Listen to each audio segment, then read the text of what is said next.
Welcome to HDPP Live on a Saturday night to the UK and around the world with photos, memories and friends. This is HDPP Live. How are you this evening? Are you all well?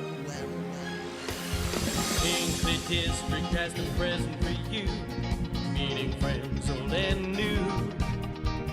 Streaming Wednesdays and Saturdays too, with founder members Paul and Sue. The smiles that we bring are a heritage thing. HDPP, keeping history alive. HDPP, streaming HDPP live. Where local memories survive. HDPP, streaming HDPP live.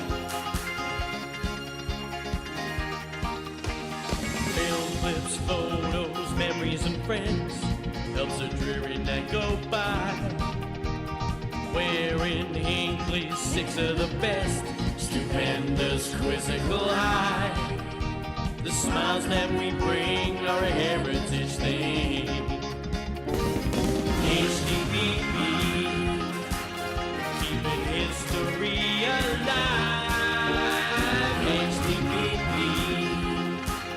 streaming HDPP live. Where local memories survive.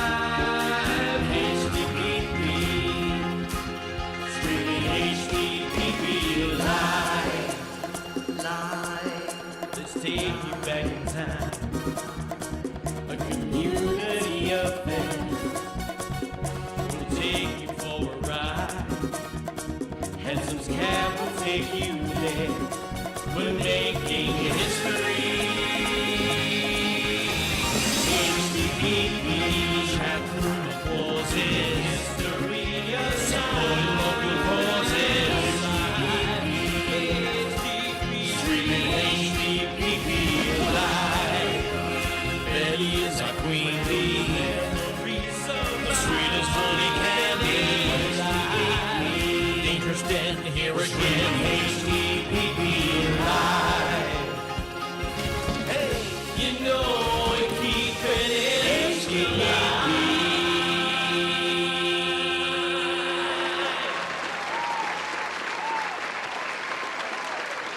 Oh, they're good. They get better every week. Good evening. Oh, hello. Come on in. Yeah, I know. I've still got the fire burning. I've still got the candle going. Come closer. It's all right. Good evening and welcome once again to HDPP Live on this Saturday evening, the alternate to the Scream and Shout show. That's as much of screaming and shouting you'll hear all night, I promise you. Anyway, it's lovely to have your company on this Saturday evening. I don't know what your day's been like. It's been a bit hectic for me, to be totally honest. But having said that, things have settled down a bit. I'll explain all in just a few moments' time. Plenty of people already in the chat room, as I will show you now. Right from the first off, earlier on, we got Ian Roberts in first, and then John Denny, then Daniel came in as well. Kath Denny followed very quickly, so thank you very much. It's lovely to see that you're all in. Even David Blower has got in early tonight, so well done, David. Nice to see that you're running to time.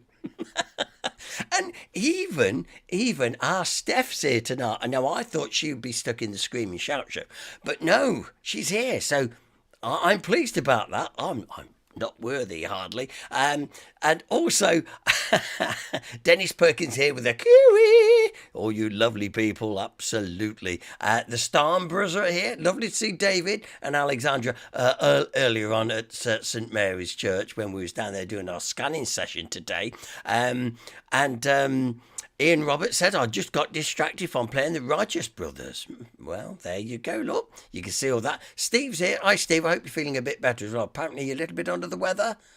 Did he have his jab the other day? We wonder. I don't know. Anyway, Dangerous Dan said, the HDPP song is still a good one. It is. You never get it's good. I think we ought to sing it at the Christmas party as well. Sing it live. I think that'd be good fun. Why not? And Russet is here as well. Good evening, Russet. All the way up from all the way up the A5. You know, Paul Glover. Oh, hello. Paul Glover is here as well. Along with the Crops are in as well tonight. Queen Bee's here tonight. Let's just see who else is just coming. Oh, yes, Maureen's here. Maureen Harris wishing Henry, Sue and myself and everybody a good evening as well. Jennifer Richardson has made it. Well done, Jennifer. Nice to know. Dave B. My sound is several seconds behind my picture. You can't help it. Daniel says, that rolling background looks like an escalator. I suppose it does in some ways. Depends how much we show of it. We can also change its colour, you know. Very clever stuff. Oh, look now. Jeff Wallace and Anna are here as well, all the way from Lincolnshire, from their new abode as well. Glad you can make it this evening. Okay, so you can see what's going on. We've got a great little programme lined up for you this evening. Meanwhile, Dangerous Den wants to know what's Dave B drinking to get that effective. To be his audio being behind. It's all to do with living on boats and stuff, I know. So there we go. We've got a great little programme lined up for you tonight. We've got the usual. We've got 6 of the best, of course. We've also got news of our prize draw. If you haven't already entered, please do. That would be nice, giving you all the details to do with that.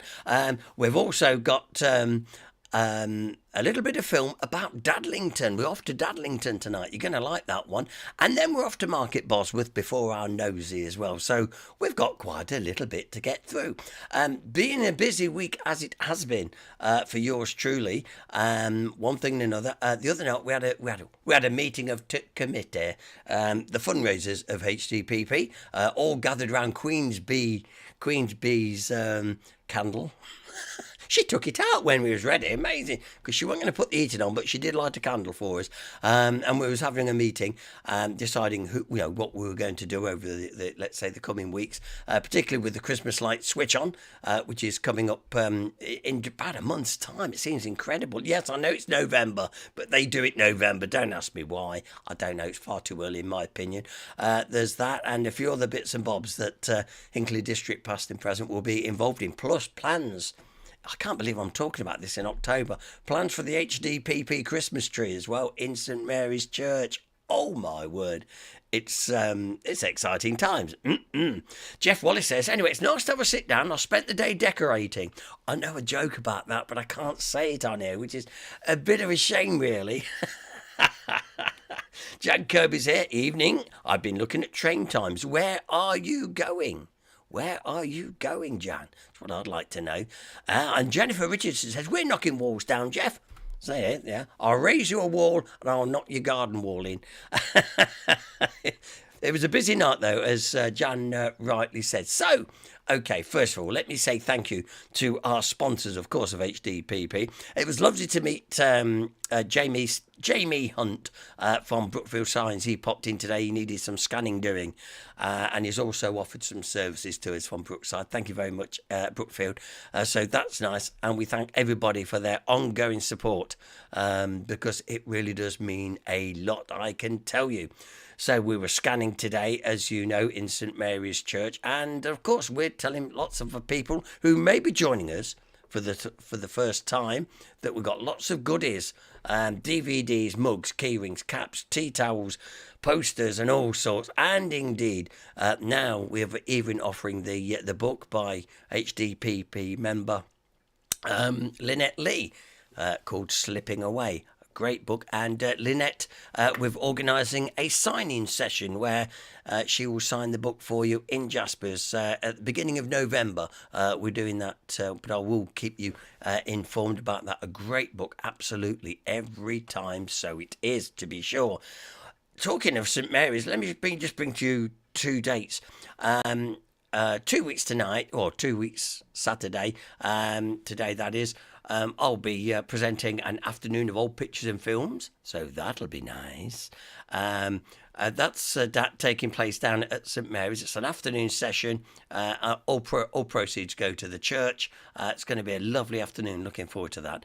And but just after that, there's a charity fair in the church. This will be the week after, and we're going to be there with our stall with all our goodies and stuff. So pop in, because it's raising money for those causes which you see there and then on the screen. Indeed. Okay then. So with no further to do, as it were, if you're sitting back and enjoying my fire, yeah. Yes, it's still on sale. Ow, by the way. Yes, thank you, Dennis. I forgot to change that. And Gary Betterley, hi Gary, said, I've just planted my Christmas tree. Hope it'll be ready this year. You see, Gary was always a big worry for me at school. He always was. Anyway, let's hope it gets a spurt on there, mate. Right, okay, before we do anything else, it's time, firstly, I think it's time to do the prize draw first, and then we'll get straight to 6 of the best. Okay, here we go. Let's do it. So, the Grand Autumn Prize Draw is now open from, obviously, the 1st of October, running it through to the 5th of November, and we'll be doing the draw live here on the live stream on the 12th of November. Okay, so we can start and go through it. Firstly, a couple of nice novelty Christmas decorations to hang on your tree, or indeed anywhere in your festivities. As I always say, let the festivities fester, and you can do that with these couple of typical Christmas decorations. Hinckley, Burbage and Bosworth Photographed have donated a calendar for us to give away. This is obviously next year's calendar, because no good having the year before, because it'll be gone by then. But it's a great featuring local scenes, which Paul Hans has done. So there we go.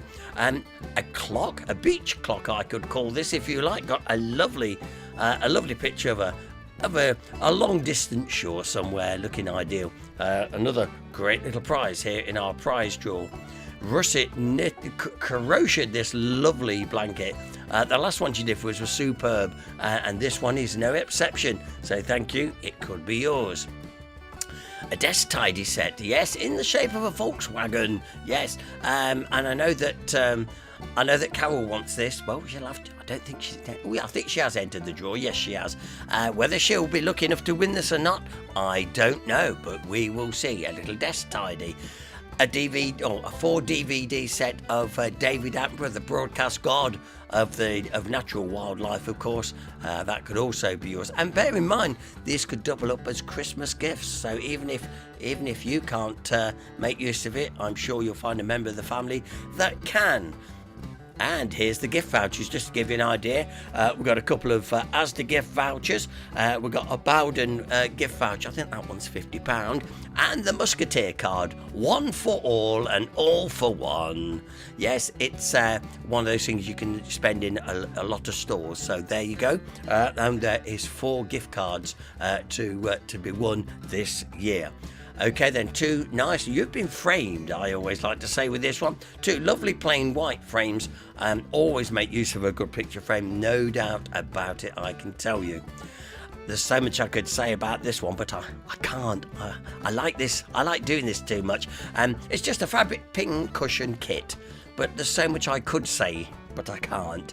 But enjoy. If you're into your arts and craft, you're going to love it, absolutely. Now, this was donated to us by Daniel. It's a space rail. It's one of these things where there's the balls at the top of the screen, missus, yes, and they go down this like a steel metal track affair, and you can have hours of fun with this. The kids will love it, but I think Dad and Granddads would have even more fun. Absolutely fantastic. And then we get to this, a lovely gift set, a watch, it's a tie, cufflinks, and I think that's a little pen as well. That would make a lovely gift for somebody. So once again, you could win that in our prize draw. A handbag? Yes, it is a handbag. It does exactly what it says on the tin, to be totally honest. A travel document case. This is handy for keeping all your travel documents and stuff nice and neat and tidy, all in the same place. And indeed, it could be yours. I've sort of photographed the front cover and then what it's like inside as well. Oh, we've paid for the musicians again, have we? That's nice to know.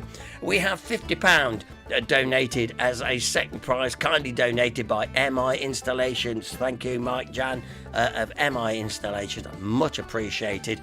£50 cash, brilliant, absolutely super. And we can go even better because our top prize this year, £100 cash. And now remember, for this just takes a stake of £1.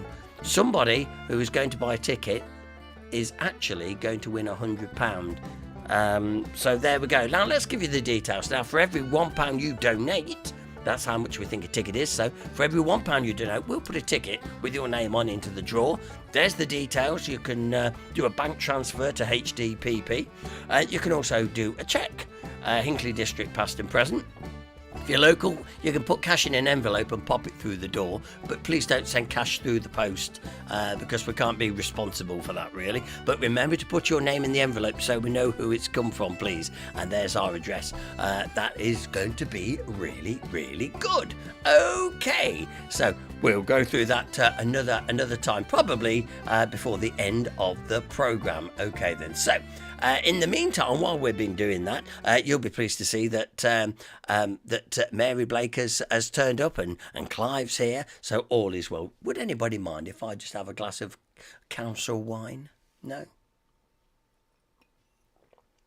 After that, I needed it because I've got another big batch. It's time for 6 of the best. Get your pens and paper ready because we've got some good ones for you, some easy ones actually. Well, I think they're easy. I think they are actually. After having, and by the way, I did have my extra pint last Sunday at the club because I felt really. I was walking around, I thought, got them on the anagram. Yeah, right, good. Can I repeat it this week? I don't think so, but let's have a go. Here's your 6 of the best this week, and I've even worked out why question number 1 kept disappearing. So no more missing number 1s. All right. Okay. Oh, and by the way, if you're wondering where Sue is this evening, she's reading the grandchildren a story. So you can't hear the bell ringing, and I can't see who's liking. So don't forget to like and subscribe, please, because it helps us very much with the analytics and antibiotics. Right, so question number 1. What is the proper name for the Shackerston apple? Now, how many times have I showed you that film? Gives you all the answers. You know, the 10 things you probably didn't know. And we talk all about the Shackerston apple, but we want to know what it's actually known as. So even though you know it as the Shackerston apple, what's its proper name? And we even went to the gentleman's grave, didn't we, to get the name. I'm giving it all away now. Let's move on to question number 2. Right, guess the date. What year was the first Burbage Bikeade held? Was it 87, 1988, or 1989? One of them is the correct answer. And as I speak, Mrs. G has just come down, so you'll probably be hearing ting, ting, tings in a few minutes' time. Okay, question 3. This is the general knowledge question. Approximately how long does sunlight take to reach the Earth? Is it 80 seconds? 2 minutes? 8 minutes? One of them, once again, is the correct answer. These are too easy, I think, but still, there you go. So that is question number 3. Question 4, true or false? Monaco is actually the smallest country in the world. Is that true? Is it false? You're all making a note of this. We'll go through them again in just a few minutes' time. Question 5, where am I? I'll just leave that on the screen a moment. Where am I? A couple of subtle clues in there.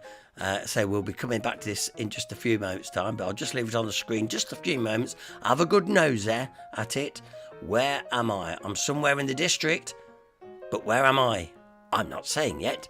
So there we are with question 5. Now the one you've all been waiting for. Yes, the Haniogram. Here we go. Arran dispensations northwards. Yeah, it does. Arran dispensations northwards. And the clue is a much missed store in town. And it really does what it says on the tin, really. So rearrange Arran dispensations northwards. I'll leave it on the screen just so you can get all the right letters, David. Because he says it's not. So there you go. Arran dispensations northwards. The clue is a much missed store in the town. Let's go through all those one more time very quickly before our first feature this evening. What is the proper name for the Shackerston apple? You'll have to go and find one of our old films to get that one, but there you go. Question 2. What year was the first Burbage Bikeade held? 87, 88 or 89. One of them is the correct answer. General knowledge, approximately how long does sunlight take to reach the Earth? 80 seconds, 2 minutes, 8 minutes. Bit of is that a trick one? Question 4. True or false? Monaco is the smallest country in the world. Question 5. Where am I? Oh, having a look at that picture again. But like I say, a couple of subtle clues in there. Keep looking, keep looking, keep looking. It's gone. And the anagram question. Aaron dispensations northwards. There we go. Aaron dispensations northwards. The clue is a much missed store in the town. Certainly if you're of a particular age. There we go. Okie dokie. I think I've done enough yakking for this time. We'll come back. We will give the those questions and the prize draw another run through before the end of the programme. Now, time for our first feature, ladies and gentlemen. I have to see there's a load of what I call, that's called housekeeping. I had to get all that done before we get on to the stuff which you probably tuned into tonight. And I've been having a nose around on Facebook, and I found a couple of interesting little films, actually. First time, this one, we're off to Dadlington. And this lovely little informal film I thought was very good. So settle back and enjoy a little bit of history about Dadlington and its involvement at the Battle of Bosworth. Take a look. This may just look like a normal small village church found in a countryside village. However, Dadlington Church holds a rather interesting and dark secret that makes it incredibly unique. Just a few miles from here is one of the most important battle sites in medieval England, where the Battle of Bosworth Field took place and where Richard III was defeated by Henry Tudor's Lancastrian army. Also a few miles away is a small village named Stoke Golding, where Henry Tudor was crowned Henry VII after Richard III's crown was retrieved from the battlefield. Here, right in the heart of Leicestershire, where the battle that changed the face of English history took place and ushered in the Tudor dynasty, the most notorious of England's royal families, is Dadlington Church, the place where hundreds of soldiers who fell in the battle were buried in mass graves. So join us today as we look at the church that has hundreds of medieval soldiers buried beneath it. And remember, as always, to support our channel, please make sure to subscribe. Dadlington itself had a significant role to play in the deciding Battle of the War of the Roses, and historians consider that the battlefield on which the Battle of Bosworth took place was in fact closer to Dadlington than the traditional site of Ambion Hill. Richard III, the last Plantagenet king, had been on the throne for 2 years before he met Henry Tudor's army in Leicestershire, and although the battle was fierce, it was rather short. Richard III had his army camped out on Ambion Hill, and on the morning of the 22nd of August 1485, a battle between the two sides was inevitable. When the fierce fighting began, it seemed that Richard III had the beating of Henry Tudor. However, the key turning point was when a third army of approximately 5,000 soldiers, under the command of the Stanleys, stood on high ground near Stoke Golding observing. When this mercenary army waded in to support Henry Tudor, the whole tide of the battle shifted against Richard. The Stanleys surrounded Richard and his knights, and during the latter stages of the battle Richard was unhorsed. The traditional story states how he was caught inside a muddy bog, and his horse struggled to get out of the quagmire. Richard before this had shown himself as a rather skilled soldier, who had killed Henry Tudor's standard bearer, and also unhorsed Sir Hugh John Cheney, the former standard bearer of Edward IV. When he was caught in this bog, things changed to a huge degree, and Richard uttered the words, "God forbid that I retreat one step. I will either win the battle as a king or die as one." Richard III was then embroiled in bloody hand-to-hand fighting, and bravely fought whilst in the thickest press of his enemies. He came allegedly within a sword's length of Henry Tudor and winning the battle, before he was suddenly surrounded by Sir William Stanley's forces and brutally killed. It has been reported that Halberd from a Welshman struck the final death blow, and this conclusion was later confirmed when Richard's skeletal remains were discovered and analysed. It showed the king had 11 wounds, with 9 of them being to the head. Following the end of the battle, Richard's forces split up when they heard the news that their king had died. Henry then seized the crown and became king by the rights of conquest, and was proclaimed king nearby at Stoke Golding. Now after the battle occurred, the clean-up of the battlefield did begin. Just over 1,000 soldiers and men lay dead across the battlefield, and despite this seemingly not being a huge number, the battle only took place over a number of hours. The clean-up operation took a long time, and still today farmers and locals find remains of soldiers from the medieval battlefield inside fields and gardens. In fact, a vast number of remains over the years have been found, which date back to the Battle of Bosworth. Now, where does Dadlington Church come into this? Well, it was here where a huge number of the fallen soldiers were taken to St James's Church for burial. The church itself dates back to the 13th century, but its role in the aftermath of the battle was hugely important. The local people, along with other soldiers, would bring the dead soldiers, mostly those from Richard's side, up to the churchyard, and in mass graves the soldiers would be thrown and buried within the walls of the churchyard.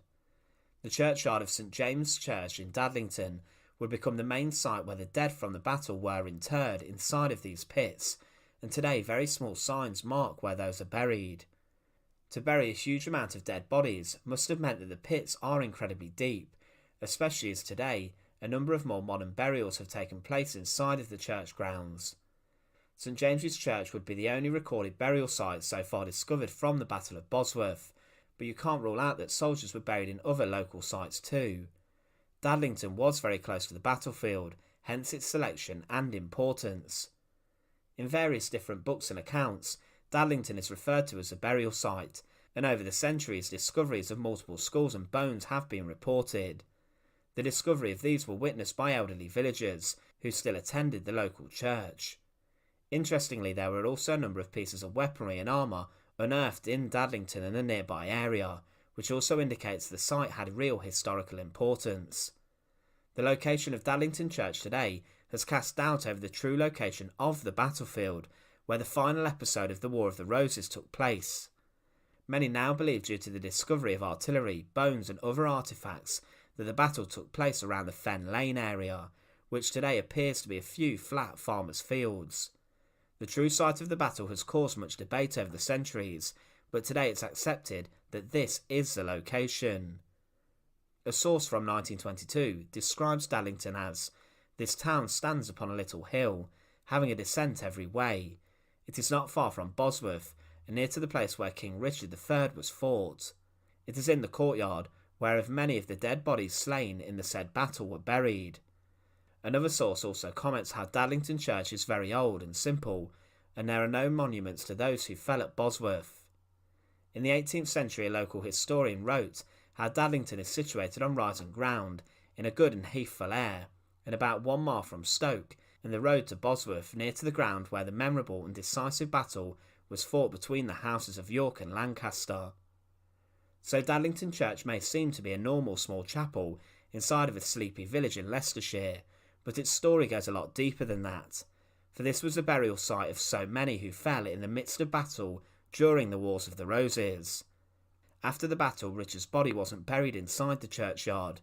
His body and remains were more important for Henry Tudor's claim to the throne after the battle ended. Richard's remains were thrown naked onto a cart and paraded into the city of Leicester, before they were displayed inside of Greyfriars Priory in the city.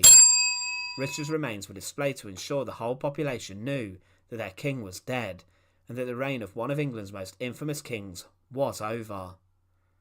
Once again, thanks for watching. To support our channel, please make sure to subscribe, and once again, thank you so much for watching.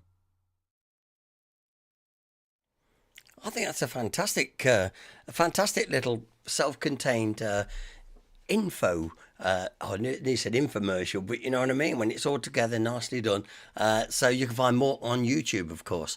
I'm quite happy to point you in the right direction of that. Does some good ones, because we're just looking in the chat room. Actually, Ian Roberts says he does a very good YouTube series, most excellent content. Some exceedingly gory events are covered too. That's why Ian was there. Anyway, listen, we're having some fun this evening. Some people already got the anagram. You see, you hate to see me having my extra pint on a Sunday lunchtime. Okay then, fair enough. Jeff's got the anagram apparently, and also, oh my word, it goes right through me. It does. You can tell Mrs. G's back from reading the story tonight. Queen Beer's got the anagram as well, and then John Denny said, "We got the where in Hinckley. We got the." The where am I? Because you probably already worked out that it's not in Hinckley. It's somewhere, but not Hinckley. So well done, John Denny. Now back to the book, of course. Lovely little video, says Daniel Coburn. I think that is a good little video. I'll see what more I can find. And there we go. And it's amazingly interesting. I happen to put up, I've never been to Dadlington Church. And Jan Kirby says, nor me. And then Mary Blake goes on to say it's a lovely little church. Her dad's funeral was held there, and apparently Anna was christened there and brought the blooming roof down. The roof had been on since 1485. But it was down around about 1957. So, I mean, what can I say? Anyway, so well done. Let's very, very quickly go through 6 of the best one more time, just in case you've just come in and you want to see the questions again. I'll go through them quickly. Question 1, what is the proper name for the Shackerston apple? You're going to have to look that one up. I'm looking for a particular name. What year was the first Burbage Bikeade held? Was it 87, 88 or 89? Question 3. Approximately how long does sunlight take to reach the Earth? Well, one of them is the correct one, but which one is it? I can hear you go. Don't go on Google, that's cheating. Number 4. Monaco is the smallest country in the world. Is it true? Is it false? Whatever. We'll find out by the end of the programme. Number 5. Oh, Daniel Coburn says, I've got the where in scratching my head on the anagram. So he's got the where in, but he's scratching his head on the anagram.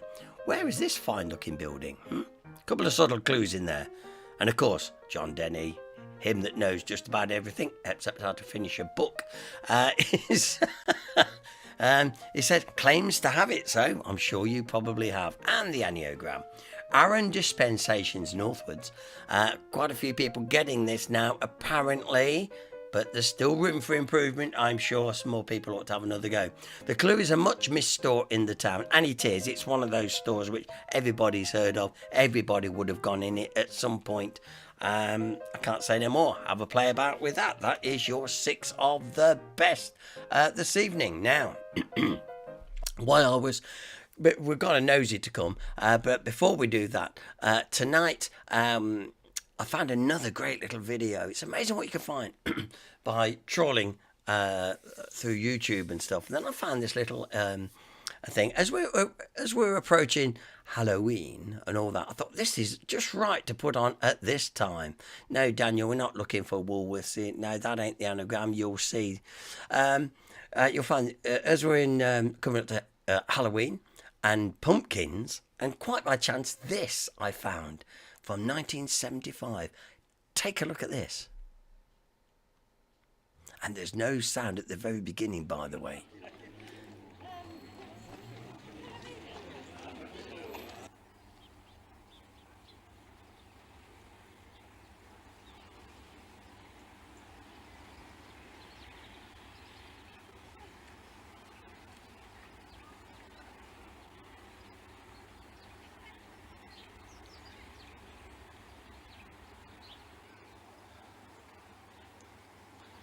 Well, you're the champs. What do you reckon of your chances this year? Well, it's a little bit hard. It gets harder every year, you see. This one doesn't look too bad. Oh, no, it's not too bad. Not as big as last year. I done 84 pounds 2 years ago. What's That's the secret largest. of growing pumpkins? Well, you want good ground for a start. Good ground being what? Well looked after. You want to get some manure in it. So we're rather lucky here with the manure because we've got a variety. Same as you, if you were on plain cake, you get fed up with it. No secret injections? No, not really, if no. you do, well, we tried that. You've got to know when to feed it. Like, that's the main thing. Now, I think, Peter, there's somebody you're all a bit afraid of this year. Well, the lady at the Black Horse has got a fair pumpkin, I think. So we've heard. She's been keeping it somewhere on the quiet. Yes, we don't know But what it's like yet. by all accounts, it's a big one. Well, I think so. Yes, I think so it's we've a heard, good one. yes. Well, the moment of truth is pretty That's it. close at Of course hand. it is. It is. Margaret, they all seem a bit scared of you. Oh, they ought to be. They reckon you've got a big one, Margaret, is that right? A fair one, yes. And you've been hiding it away somewhere? Yes, definitely. Where have you had it? In the garden. But not your garden. Oh, no. Because it's like that, isn't it? It's all a bit undercover, this. Well, no, my garden just isn't big enough, so my friend grew it. On an allotment. Well, yes. And you kept it very secret where it was. Yes. Are you going to win, Margaret? No, I don't think so, but at least I've had a good try. Well, you frightened the life out of them I anyway. know, Well, best I of know. luck when it does happen. I hope you break your toe. Who's been hitting it for a stick, Margaret? Pardon? Don't blame me, I'm on as well. No, it isn't. Eh? 49 less 5. 44. 44. Yeah. Not bad. Right.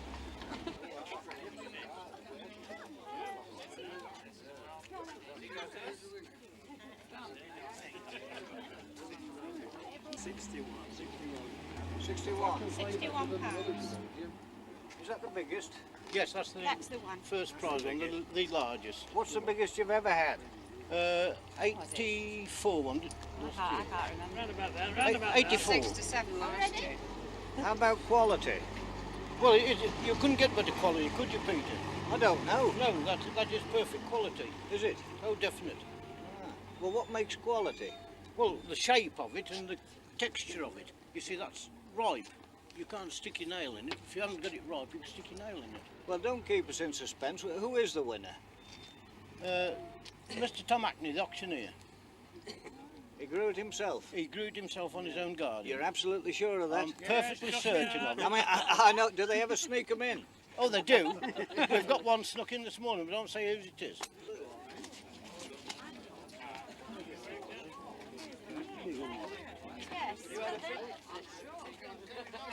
All right. How long you are?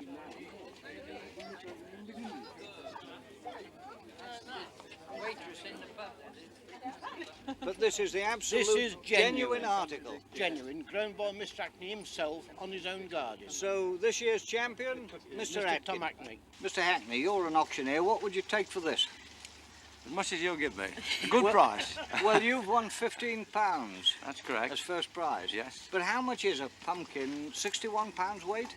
£61. How much is it worth? Oh, not very much money, actually. Is it not? Not Would- 15 quid? I wouldn't think so, no. Bit dodgy, because your wife was one of the people who weighed them. Yes. Now, is this all above board? Well, I don't know whether she's injected mercury into it. Oh, I had help You see, you're like a politician. You've evaded the question, haven't you? Well, she's been looking after it, so... This is a genuine pumpkin, genuine pumpkin, yes. grown in Grown Leicestershire. at home. Yeah. And the first prize winner. Yes, I'm rather amazed, actually, that, Very that we won it, surprised, actually. yeah. Well, they'll be after you next year, won't I'm they? sure they will, yeah. There you go. Isn't that brilliant, eh? Absolutely fantastic. And of course, Mr. Hackney, can you remember Hackney's of Station Road? Indeed, auctioneers and estate agents, their office used to be in Station Road, almost opposite the swimming baths entrance, just next to the, just up from the post office, indeed. So there we go. There you've seen the winner of the pumpkins there, back from 1975. Absolutely. Let me just also remind you that, of course, our next social night, we've got a guest speaker now. Please come along, because otherwise I'm going to look very silly on my own. The guest speaker is Paul Williams from Burbage Heritage Group, and he's coming to talk all about the Burbage War Memorial and the story behind it and blah, blah, blah. I might be able to tell you a few facts and figures that you didn't know. That's on... That's our next social night, just in week of Wednesday. Week of Wednesday. I think it's the 29th off the top of my head. Will be appearing in the screen during the course of the show. Anyway, and now, interestingly enough, Daniel Coburn says, brilliant. Have they become more orange nowadays? Because I thought they looked a bit pale to the... let's say the traditional colour pumpkin you get today. I don't know, but it's obviously the genuine McCoy. So there we go. Congratulations also. Paul Glover said, I've got the anagram. You see, I said it. As soon as I start saying I'll get an extra point out of it, you like to deny me, don't you? Yeah, but well done. We'll be giving you the answer to 6 of the best, and indeed... or the anagram, the lot, very, very shortly. We've still got a nosy to go, but first of all, what I've got to do is go through the old prize draw again, because I've got to plug this, because for those of you that's already taken part in the grand prize draw, thank you very much.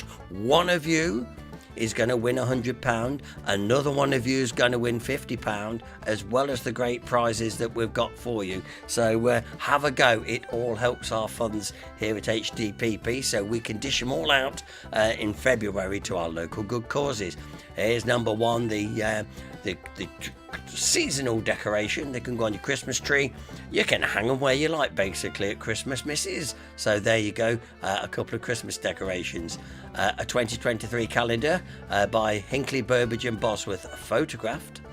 A beach clock, maybe it tells the tide times, I don't know, but it's a nice pretty clock ready to be of service in your abode.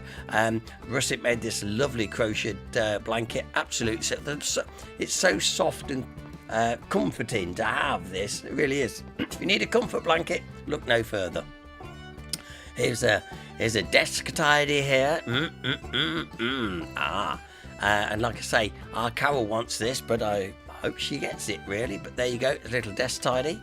David Attenborough, 4 DVDs. And once again, as I always say, these could be Christmas gifts. So maybe they don't float your boat, but there could be an ideal gift for somebody in your family. Who knows? There's the 4 gift cards we've got. I know the Bowden gift card is worth £50. I think the George ones from Asda, I think they're £20-25. I think the multi-store card is 15. I think. That's just off the top of my head. Right, 2 blank frames there. Absolute. Always make use for a decent picture frame. So another good one. And a fabric pin cushion kit. Yes, lovely. If you're into your arts and crafts, you're going to love that one. The space rail set, like I say, this is like a big boy's toy, really, I would say. So Grandad and Dad can have a go with this. It's great fun to build a track and let the metal balls race round. All good stuff. A gift set of a watch, tie, cufflinks, and I think that's a pen. Is that a pen, Mrs. G? Do we know? I don't know. I don't know what that is on the right. It looks like a bit of a flat pen, or is it a? I don't know what it is. Is it a? I don't know. Anyway, oh, it's a tie pin. Is it? Oh, it could be a tie pin. That would make sense with a tie, wouldn't it? Okay, with a tie pin. A handbag does exactly what it says on the tin. You can dance around that if you want. Your dockets, the travel documents case. Very handy, and the picture I've done there showing you it open and then showing you what the cover is like. Keep all your travel documents there for when you have to travel over the A5 to Nuneaton. And the £50 prize for second is kindly donated by MI Installations. Thank you very much. So that's great. So I'm reading the chat room while I'm doing this as well. And there's your top prize, £100 in cash. We'll pay it into your bank account, or you can collect it from us. Well done. And this is what you have to do just to be a winner. Every £1 you donate, we'll put a ticket with a name on into the draw. There's the details. So you can pay by bank transfer, or you can do it by cheque, not a problem. If you're local, you can put the cash in an envelope, pop it through our letterbox, but please do not send cash through the post. I'd hate you to be disappointed. But like I say, somebody who actually, someone's going to win £100, someone's going to win £50 just for having a pound stake. It's as simple as that. So that's our prize draw, so it is. Now then, Daniel Coburn said he's sending over his entries this week. Thank you very much, Daniel. And Dennis Perkins said, I'll be having a go for the £100 soon. Jolly good, matey. That's good. The more the merrier. And remember, the more tickets you got, the better your chances are. So have a good go. And Dave B said, I've had a flash of grandma inspiration. The joys of being dyslexic. Yeah, absolutely. So hopefully, David, you maybe have got it right too. Oh, and John Denny said, I've got the anagram at last. Yes, look, I knew he'd been quiet because he got the first one, but he was quiet. I thought, maybe he's struggling a bit with that. All right, well done. So there you go. The anagram seems to be too easy this evening. Damn, and damn. Never mind. So here we are on a Saturday night. No matter what you're doing, it's great that you've joined us this evening on this Saturday night. The nights are drawing right in now, aren't they? And it's been pretty cold as well, actually. We were out earlier on, and cool, it went half blowing up me toot, I can tell you. Then it rained, then we had to run for cover. Then, Anyway, I suppose it's the sort of weather we should expect this time of year as well. Okay, about ready for a nosy, I think, actually. Now we've done all that lot. Like I say, let me just remind you about the social night. Like I say, Paul Williams will be coming to our next social night on the 20th, I think it's the 29th of October, at the Greyhound, all about the Burbage War Memorial. Going to be good. Really, it's not the 29th, Paul. You can't be the 29th. That's the night that's a Saturday. So it must be the 27th. Yeah, or something. Anyway, look out for that. But that's our next social night. As you know, it's always the fourth Wednesday of every month. So 26th. Thank you, Dennis. So I'm thinking other things. See, I'm having to work. I work about a month ahead of everything because I have to get it all planned out. And oh my word, say we've got the St Mary's do on the Saturday afternoon of the 29th. The following week, as I said earlier, we're at St Mary's again at their charity fair. I've got several talks to do. I've got a talk to do at Richmond School. I've got a talk to do at the Archaeological Society, all coming up. So you can see why my head is, whew, no wonder I couldn't cope with organising the stall either. Anyway, I digress. Let's have a nosy, shall we now? I think Steve must be out. Mr. Nosy himself must be out tonight. I think he's playing once again in his band, by the way. Oh, that's something I've got to tell. Breaking news, because we haven't actually put the poster out yet, because we thought, well, we're not at bonfire night yet, but I'm going to give you... Jan, it's a good job you like talking, Paul. Oh, no, I'm sorry. Heads up, by the way, a date for your diary in December, right? Wednesday, December the 7th is this year's HDPP Christmas party, right? Can't say, oh, you didn't tell me. I didn't know. It is Wednesday, December the 7th. We've had to bring it forward a week than what we normally do to get you your entertainment. That's all I can say. Right. So make a note, that's the 7th of December at the Greyhound. All the usual things that we normally do at the HDPP Christmas do. We will be putting a poster up soon, but get that date down now because we won't be doing this on sort of the 14th. It's going to be the 7th, but it will mean we get the entertainment. Okay, jolly good. Right, nosy time. I wonder where Mr. Nosy has gone today. Let's go through the round window, shall we? Come on, sunshine. If you don't... Oh.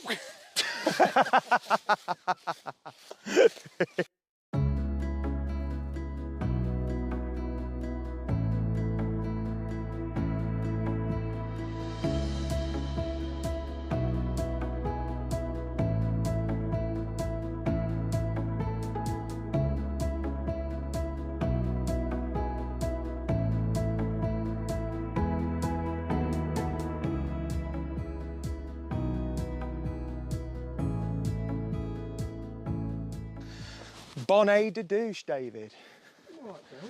All right, Del. Potage bon femme. You can't speak French, Del. You still speak English. Hello, hey up and hey diddling. My name is Steve. Once again, it's a great big warm welcome from myself to Delighted Dave. I'm into Let's Explore. Well, he's here, look. How are you? Good evening, everyone. Yeah, I'm good, thanks. Out on a fantastic explore tonight with my good buddy Steve and his lad Vinny. Yeah, and I tell you what, hey, he's putting us to shame, ain't he? He's more like a Peaky Blinder. It's more like pure style. I know, we've got to get his act together, haven't we? Gucci. He's set the standard now, ain't he? He's like half a Shelby. All right. Hey, anyway, enough of that. Other violent dramas are available. Right then, so today, this here is part of Ticknall Limeworks. Now, we came here before, the best part of 2 years ago. That was the second video I ever did with Delighted Dave, before I christened him Delighted Dave, I think it was actually. I think it was, yeah. Yeah, and what you got here, tramway here, and maybe a tramway on the top. Now, the Limeworks isn't the main reason for being down here. We're just having a little recap this evening, because where we are going to take you is to show you what remains of Ticknall brickworks. I'm not doing that all over again. No. Do you know what I mean? Oh, do you know what I mean? Poor Vinny don't want to hear it again. No, he don't. He hears enough of me banging on as it is. Hey, get in the shot. We can't see you. You got to be in the shot. You have. How smart? I know, it's amazing, isn't it? Well, we're all going to have to do it, aren't we? Get flat caps and everything in the coats. Anyway, let's go and have a nose out. This old brickworks, it's amazing, isn't it? Yeah, it is. So we're going to go and have a look at that. Anyway, I've got a couple of things to look at round here. A bit of a recap. let's go and have a nosy. You know the deal. You're all right. Right, so just in case you're not familiar with this area, you might be watching my videos from afar. It'd be interesting to know if I've got many people watching from abroad, actually. But we are indeed where that red mark is there on this Google map, in the village of Ticknall, which is between the city of Derby and the town of Ashby-de-la-Zouch in northwest Leicestershire to the south. So, of course, I have been to the Limeworks before, the best part of 2 years ago with Dave, and I know there's a lot of you now. There's well over 1,000 of you that are subscribed to the channel, and you may not have seen that video. And while we're in the vicinity, you know, why not go and check out the glorious old lime yard? Absolutely amazing. And I tell you what, I think you're really going to enjoy what there is to see at the old Ticknall Brickworks as well.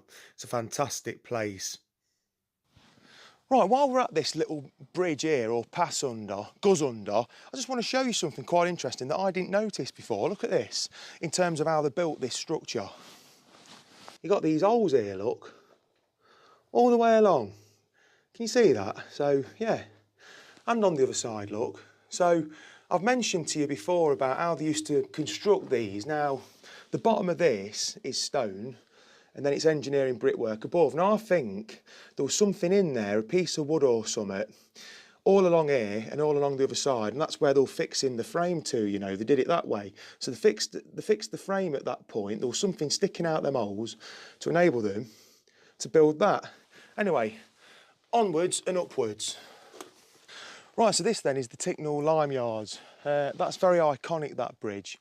Built, I think, in the 1700s, late 1700s, I imagine so anyway. I don't think it's 1800s. I mean, they've been quarrying for limestone here pre the Ticknall tramway in 1802.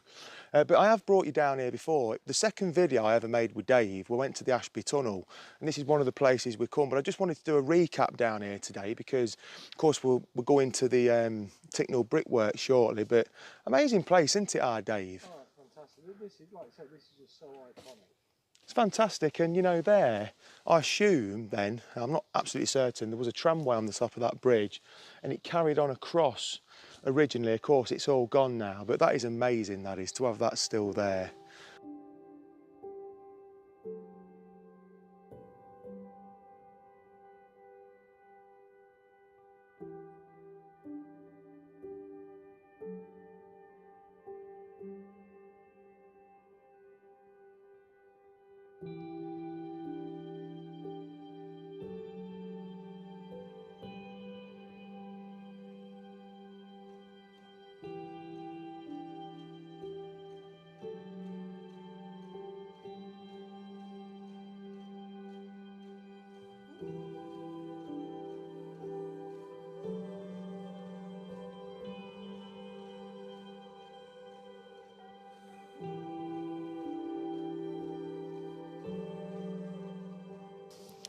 Right, so last time me and Dave come down here, we went in that cave. See that hole there?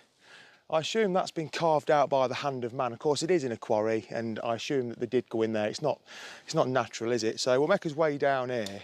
It's an amazing structure. I'm so glad I've found my torch. Right, let's try and get down here, our David and Vinny.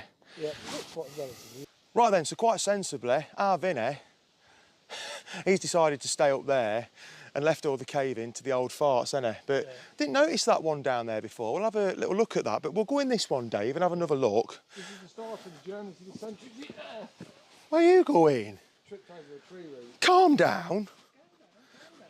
See, that's why Vinny stayed up there, mate.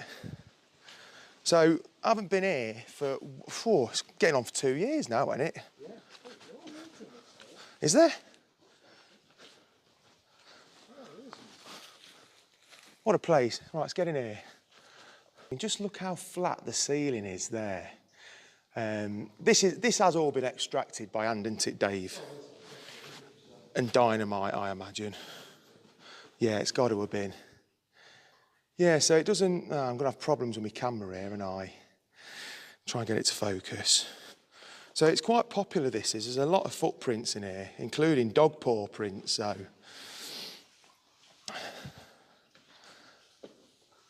But yeah, you'll get some good photographs of this actually, Dave, so I'll light paint it for you and I'll show the viewers that, but look at those layers there, can you just make them out? Yeah, amazing. Nice, that.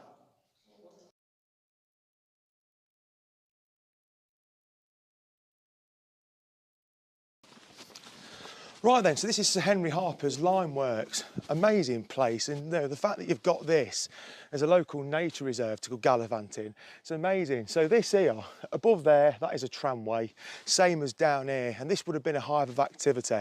And as you can see now on the camera, you've got these kilns, amazing. And all this as well, this has all been repointed. Might be the odd bit of new stonework there, but they're going to preserve it. It's an amazing place, it really is. But you can just imagine, the clack, clack, clack of, horse-drawn wagons on plateways down here. Amazing stuff, once again.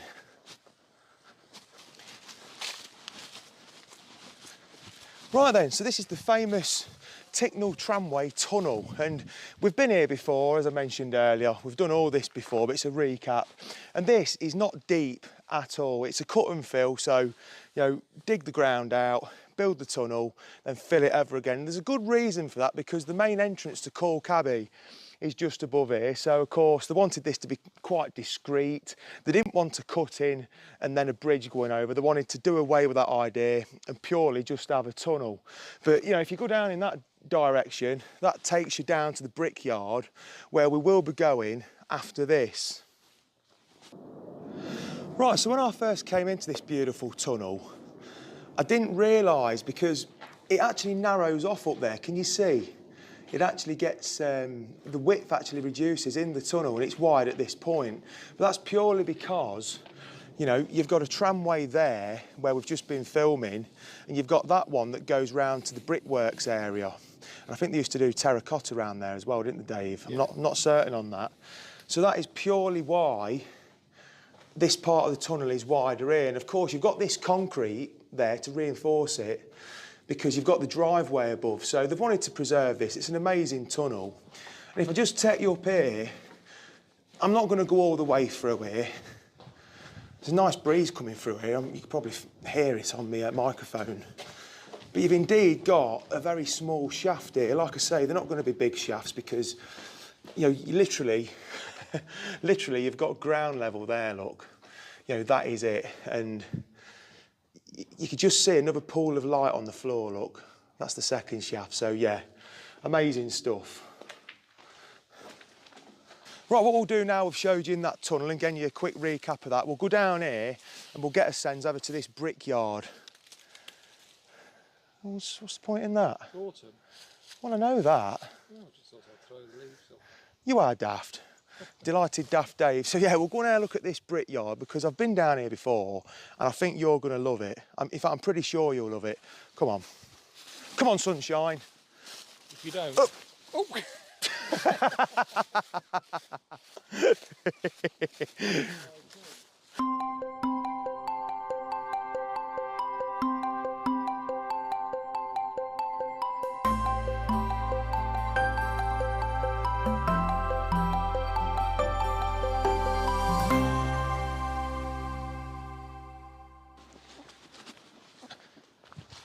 Right then, so this is what remains of Hinckley brickworks, and this was on the Cork Abbey estate, of course, and this was all owned by the 9th Baronet of Cork Abbey, Sir John Harper Crewe, not Arthur, Harper Crewe. And of course you've got this beautiful old kiln still here.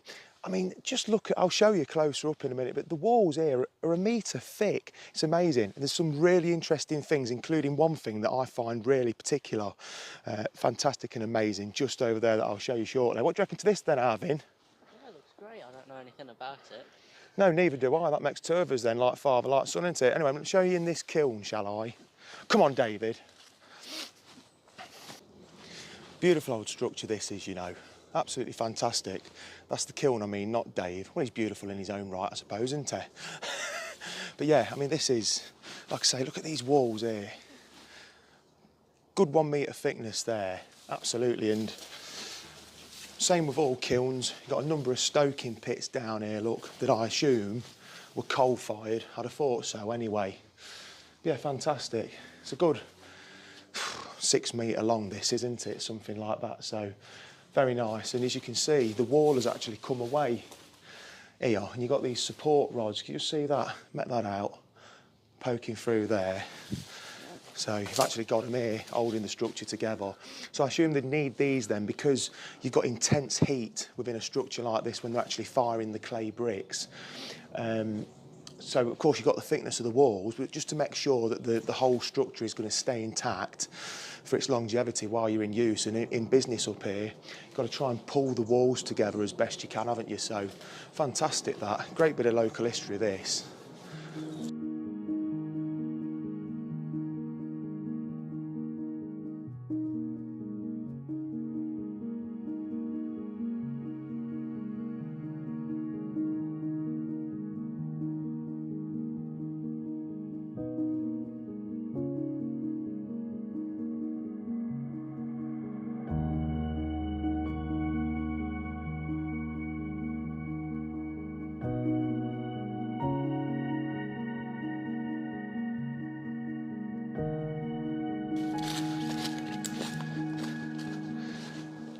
Right then, so what you're looking at here, this green algae-filled pond is one of the large clay holes here where they're extracting clay for this brickyard on the Cork Abbey estate.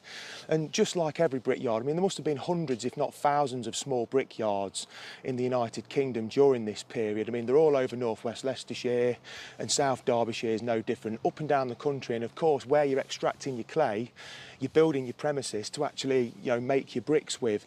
And usually when they were making bricks, they were just pretty much making them for the local area. In this case, they might have gone a bit further. But we did, of course, have the Ticknell tramway here, and good, you can pretty much guarantee stuff would have been leaving here and getting on that tramway to go to Willersley Basin on the Ashby Canal. But yeah, fantastic stuff.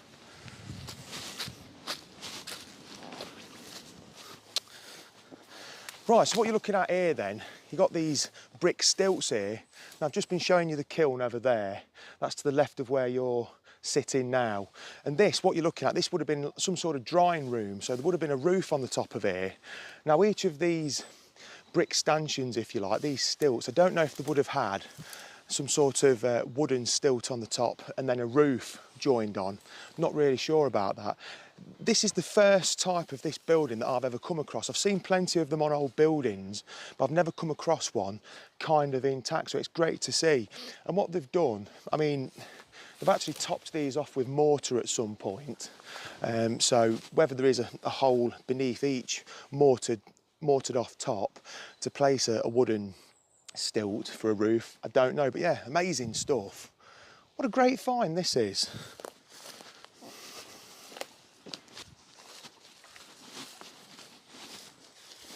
Right, so it was around about May time this year, just before the summer really kicked off, that I came down here and discovered this place, because it was actually the kiln that I found first. I was looking on the old maps of the 1880s and running it next to a Bing Earth image, a Google Earth image if you like, and I could see that kiln from above, so I thought, wow, there's still something there.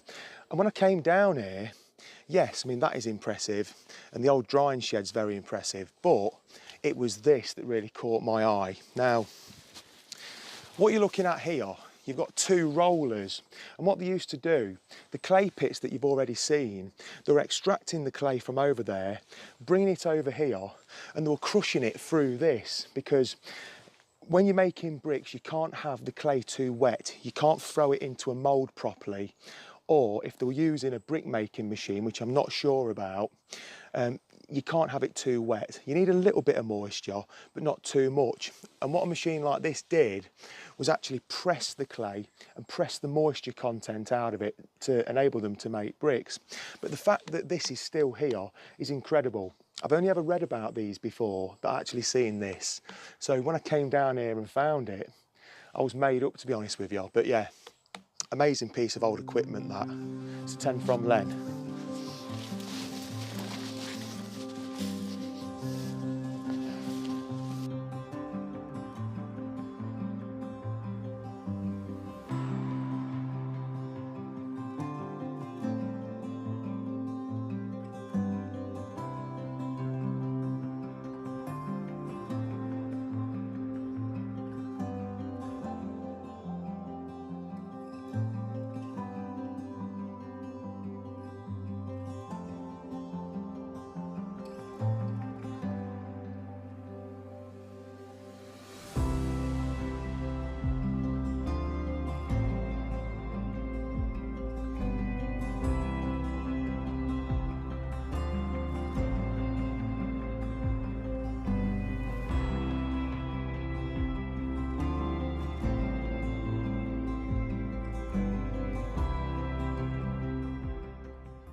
Right, so you didn't think for one second that I was going to take you around a fantastic old brickworks and not at least show you one brick, did you? Well, you would have to think that, weren't you? Because here is a brick. Now, this isn't one that I found personally. Now, there's not an awful lot about this site on the internet. But what I did come across was a site called East Midlands Named Bricks. And this particular brickyard, the John Harper Crew brickyard, is on there. Now, if you've got those eagle eyes working and you've been eating your carrots, you will indeed notice that that says IHC. So you're thinking that's not John Harper Crew, that's bloody Ian Harper Crew or something, ain't you? Or Ingrid. Well, no, you're wrong, because I didn't know this until I looked at this little site. But apparently it was common in those times for a J to be written as an I. Now, I didn't know that. Now, this site, it says that John Harper Crew was born in 1824, inherited Cork Abbey in 1844, and died in 1886. So, pretty much then, between 1844 and 1886, we can date this brick. Who'd have thunk it? Right, that was absolutely glorious. Right, well, unfortunately, that concludes another video. Really enjoyed that one today. And that brickyard, that is something else, if you ask me. That were amazing, weren't it? Yeah, it's a yard that keeps giving. Well, it is. It's an amazing place, Ticknall. And if you've never been down here, if you live locally, North West Leicestershire, South Derbyshire, get your sends down here. Even if you're not from round here and you're passing, come down here. It's an amazing place. You know, and this one enjoyed it and all. Do you know what I mean? It's great to get him out and get him amongst nature and having a look at this stuff. It's fantastic. But just look at this driveway. Beautiful. This is the main entrance into Cork Abbey. So beautiful avenue, this. We've actually got cows grazing up there as well, haven't we? Yeah. But amazing history round here. You know, Ticknall, it's the gift that keeps giving. And my favourite thing of this whole video is that clay press, that roller. Oh, definitely. Where they could Well, the extract the water. Oh, amazing place, yeah. Absolutely stunning. And there was actually deer behind the camera that were running about, hiding and what have you. But anything else to add, David? No, it's been a pleasure, and it's nice to have young Vinny on board. Yeah, just once again, Post, just look at this fine figure of a man. He's showing us up a bit, ain't he? If I ain't having it, get rid of him. Yeah. We ain't having this on videos. No, he's showing us up, ain't he? Yeah. Looking that dapper. I mean, look at this here. Amazing stuff. But yeah, fair play to the kid. Young girls watching, young, free and single. Yeah, well, all right, and David. Yeah, we won't marry him off just yet, won't. Anyway, I enjoyed that. What do you reckon? Yeah, it's been great. Yeah, I thought so as well. Fantastic stuff. Anyway, I can feel a pizza coming on. Yeah, let's do it. Thanks for watching. Please like, subscribe, and share.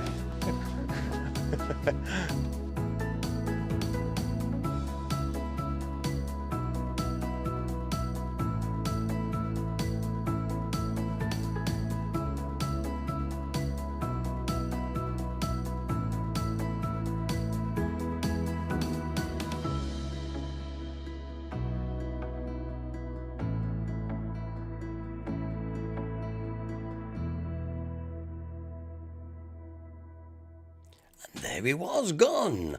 That was a good nosy, weren't it? I enjoyed that myself, although I had to nip out to make a cup of tea while that was on. Great one, Steve, well done. And like I said, I don't think Steve is actually in the chat room tonight. I think he's out playing with the band, as he tends to on a Saturday night. But lots of good comments coming about that. Very interesting, says Jan. Nice noses, stylish Vinny. Young Vinny. Yes, he's going to be a heartbreaker. You can see that. Very dapper. And he's growing, isn't he? And as you can see, lots of people liking that. So there we go. Meanwhile, people are also struggling with Six of the Best as well. Jan said, I'm stuck at where is it and the anagram. That's Jan. At least Jan is stuck in two places at once. Absolutely. We're going to give you the answers to that in just a few moments' time. Dave B's just announcing, I appear to be in sync. Well, get out the bath then. Right. Also, I must just remind you that we're going to be doing our Christmas stall. I know we can start to talk seasonal, and I know it's early, and I do apologise for that. We'll be having our stall down at in Castle Street in it's like I said, about a month's time. Can you bake a cake? Can you? Would you do that, Lovey? If you could bake a cake. So we could sell it on our stall to help with our fundraising. That would be tremendous. Any sort of cake you like, you know, we like cakes. But it'd be great. We'll even arrange, if you can't get it to us, we'll even arrange collection. So that'd be good as well. The fundraisers, we had a meeting of committee the other night, and discussed quite a few things. And that was one of the many things. So we'll be in Castle Street on the Christmas lights switch on. But we need cakes to sell, please. That would be fantastic. If you would, thank you. Right, okay. And of course, there's always some people that can't make this made me smile actually earlier on. I see earlier on that when I mentioned that we were having the HDPP Christmas party a week earlier, I can't make it. I'll be at the Concordia and things like that. And you're thinking, I don't know. There you go. Anyway, yes. Anyway, apparently John Kirby says Mike says he will make his prize-winning cake. Yes, okay.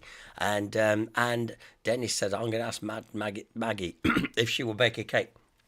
It's very warm in here tonight. Can we turn this heating off because it's drying my throat too? And Gary Betterley, who was in France, said I'll make you a cake if you come and get it. I can't make because I haven't got a passport. I'm probably the only person in England that doesn't have a passport.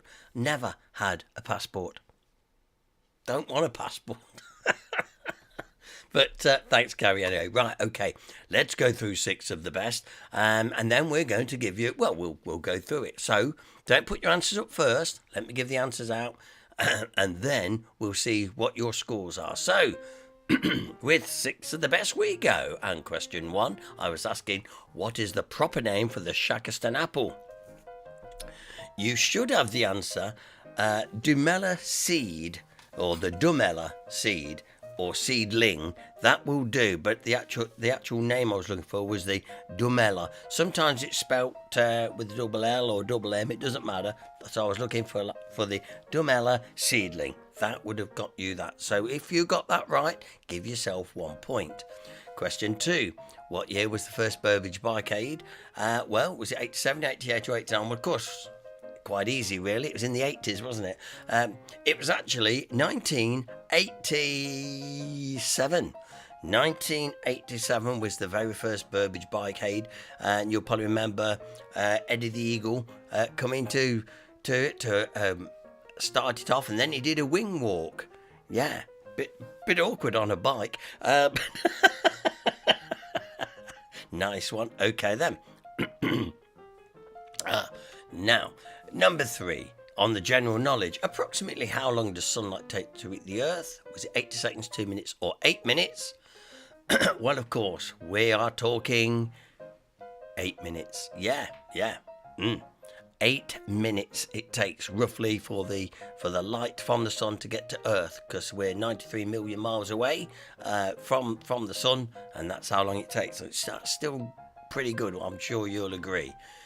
True or false? Monaco is the smallest country in the world. Well, we all know that. Well, it goes without saying, really. It's false, isn't it?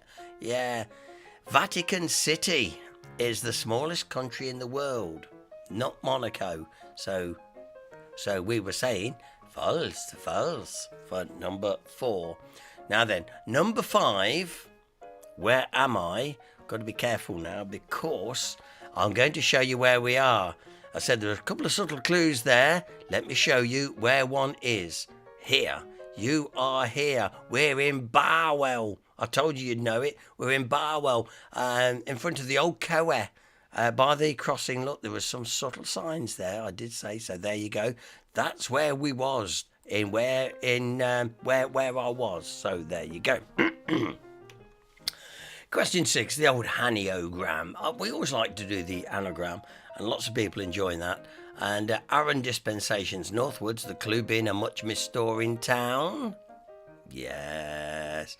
Of course, Parsons and Sherwin, Station Road. Quite correct.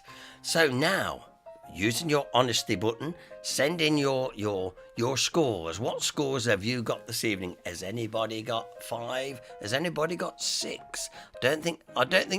I don't think everyone will get 6, but I'm expecting people to get probably a 4 or a 5. Jennifer Richardson says, I've got 4 correct this week, so well done there. Absolutely.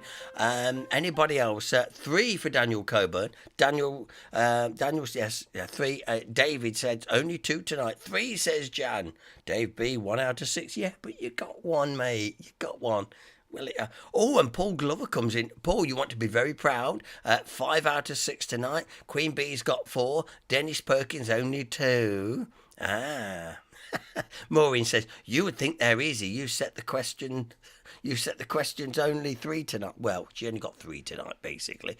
John got 6. Get back to that book now, man. You're enough cutting it fine for your Christmas launch. Alan Crop, Alan 3, Marie 2. Maureen Harris, yes. As I say, only got 3 tonight.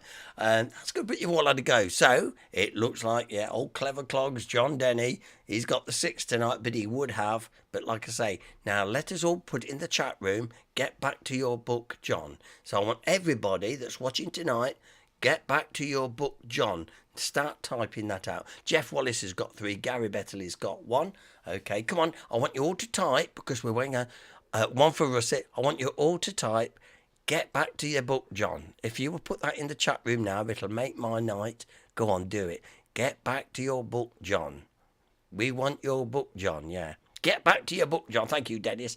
I was beginning to think no one's listening, no one's watching. Yeah, John. Thank you, guys. Thank you. Get back to your book, John. Come on. That's it. Thank you. Oh, I love you lot. I love you lot. That's look. Yeah, Daniel Coburn. I want a copy. Yes, look at this. You see, there is a market out there, and he sits there going, "Oh, I'm in too busy with me robot." This sort of thing. You see, get back to your book. You see, it's not just me. There is a big market waiting. Yeah. Yes. Anyway. Well done, David. He said David B said I would have got the sunlight, but occupied with anagrams. Yes, I know. Yes, David S. Please get back to your book, John. Please. Back to your book, John. Yeah. Right, okay. And he'll be signing the first copies at the Christmas social. I am absolutely confident of it. In fact, we made a reference about it the other day saying, what's going to appear first? John Denny's book or Steve Picker's Leicester and Swannington Railway Noser? Which one will it be? You should know the story behind that. That should be And Maureen says, complete brain fog tonight. Must have been all the G&Ts I had at lunch at the function last night. Well, yeah, why not indeed? Yes, and look, and even Jan's on about drinking Prosecco with Marie. Look, there we go. Yes, get back to your book, John Denny. There's the message. Loud and clear. It's not just me. Wonderful. Anyway, listen, that's just about it for this Saturday night. And it's been very good. Like I say, throat's very dry tonight. I'm sure it's because this radiator's on. Can't believe we've actually got the heating on. Anyway, yes, Elizabeth Moore saying, get that book done. Yes, ooh. I'm just going to let you read those in there. Look at that. Ah, lovely. Anyway, hope you've all had a lovely evening. It's great to spend just a little bit of time with you once a week. Don't forget, if you haven't had a go on the prize draw, please do. It all helps our local good causes. If you can bake a cake, brilliant. We would love to take your cake off. You will come and collect if so need be. And that'd be fantastic. But please don't forget also our social night with our guest speaker, Paul Williams from Burbage Heritage Group. It's going to be a good night. Looking forward to it. So there we go. Dave B, the second coming. And I think on that note, I think we'll just finish it.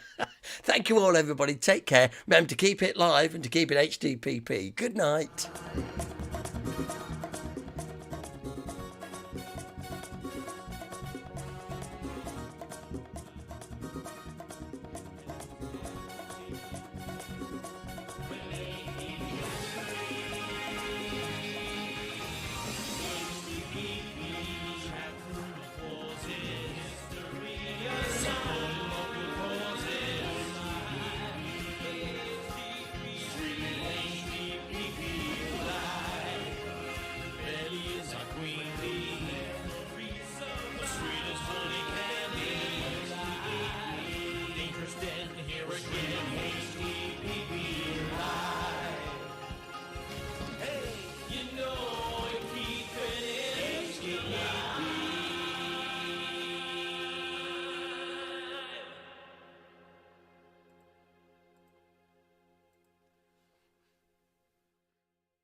Oh, no.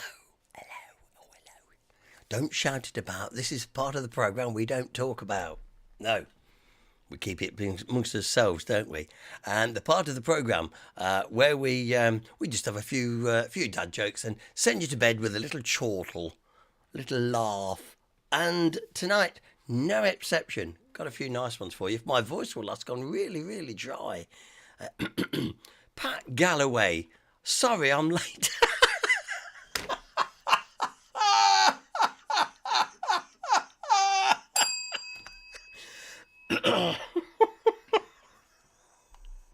Pat, you've made my night. We just finished. Oh, dear me. Oh, you lot, honestly. That's made my night, that is. Anyway, sorry. We'll try and do a few dad jokes just to finish off. If Pat Galloway don't finish me off first. Oh, dear. But he's made it. Well done, Pat. So we're just finishing now. Anyway, let's give you a few dad jokes. A naked man arrives at a costume party with a girl on his back. I'm a turtle, he says. Oh, who's on your back? Oh, that's Michelle, he replies.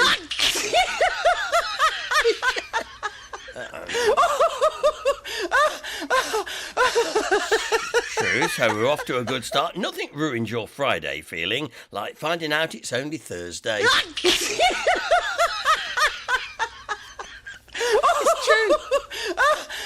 Probably not so funny. I answered the door this morning and a 6-foot beetle punched me. Apparently there's a nasty bug going round.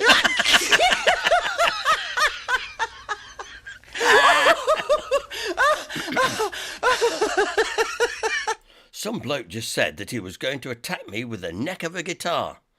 I said, is that a fret?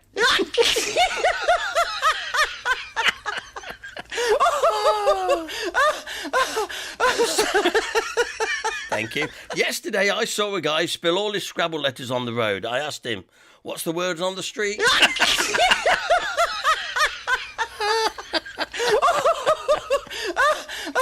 And how do people lose their kids in a mall? Seriously, all tips are welcome. Finally. Stop it, James. I went to a costume party dressed as an alarm clock, but I left early in a bad mood. The people there kept winding me up all night.